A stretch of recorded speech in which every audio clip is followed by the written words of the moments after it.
12 и 13 июня в Доме дружбы народов имени Алексея Елисеевича Кулаковского впервые выступит Государственный театр танца Калмыкии «Ойраты» с музыкально-хореографическим спектаклем «И друг степей Калмык». Там вы сможете увидеть лучшие номера из Золотого фонда Государственного театра танца Калмыкии «Ойраты». Чисто калмыцкую программу привезли.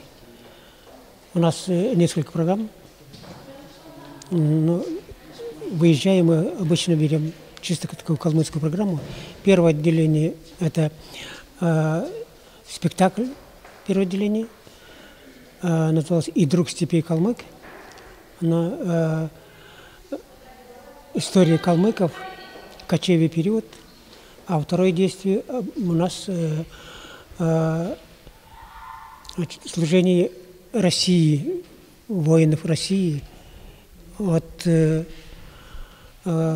812 года. Где бы ни выступал Государственный театр танца Калмыкии «Ойраты», ему всюду сопутствовали теплые сердечные отзывы благодарных зрителей. А в Хорватии и Испании газеты писали как о супергруппе.